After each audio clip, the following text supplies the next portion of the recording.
for you. I've stood on the tip of the equator, admired the Sistine Chapel, looked up the skirt of a century-year-old Eiffel Tower, but a more beautiful flower I've not seen. The sun, it dances in your eyes and reflects a hazel expression. I noticed it from your projects, and I inhaled the sex of subways in your gutters like chicken soup for guts filled with nothing but dreams, and bags of songs played on my first harmonica, and there is no Monica Lewinsky that could convince me that there is another. Your very rhythm, it suggests that you are hip-hop's mother. My fingers explore every pavement of your body, covering all surfaces like a DJ. My fingers explore every pavement of your body, but aren't pleased with the beautiful New York arrogance. She tells me only big boys navigate these streets. So she convinces me to grow up. Makeup adorns your gum-filled streets. Why has pure art been confused with graffiti? And why has graffiti been confused with anything else but a tribute to you? But I could never draw well. So I write. And I spit quick like bullets that couldn't whiz by young children last night from the guns of your fortress's protector. You make men of boys. You are an erector. You make boys of men. You've the power to bulldozer. And in '93, chauffeured the heart of the mixed infant from his young body. And I never said chula, but damn, mommy. I learned how to say that in the Bronx and the Spanish Harlem. Do you know what farina tastes like for lunch? And do you know how good a Spam sandwich is on the first floor of an apartment in Parchester? Shit, the Big Apple. You are a Basquiat painting in the middle of a gentrified Harlem, reminding us of what color looks like.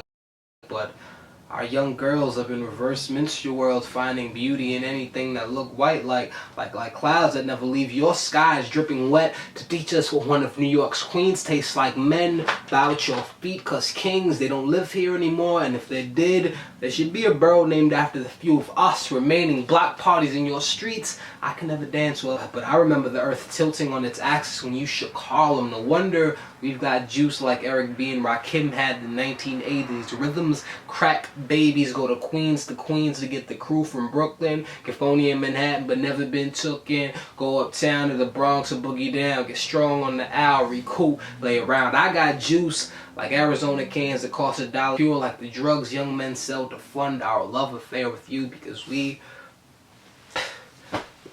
want to be erected in your skyline, between the Chrysler Building and the Empire, pure like the malice in the heart of law enforcement, or like the love shared between blacks and Puerto Ricans to produce unpure babies, like the stench of the cab I rode in last week just to catch a glimpse of the Statue of Liberty. She's the only outsider we like, and she changes the way she dresses to blend in with us. She wears a Yankee cap, door knockers, Adidas, and we please proceed to rock steady, or pure like the fear of an 8-year-old 15 years ago in a frenzied New York. How important is child's literature when 2 assets are being snatched from your ample silhouette? My mom was at a job interview, my dad was at work, my brother was in Georgia, and thousands were scattered around ground zero. Again, I ask, how important is a pet goat when rubble is integrated into one's bloodstream, but the little bit of you lodged in all our DNA helped us pull through in New York?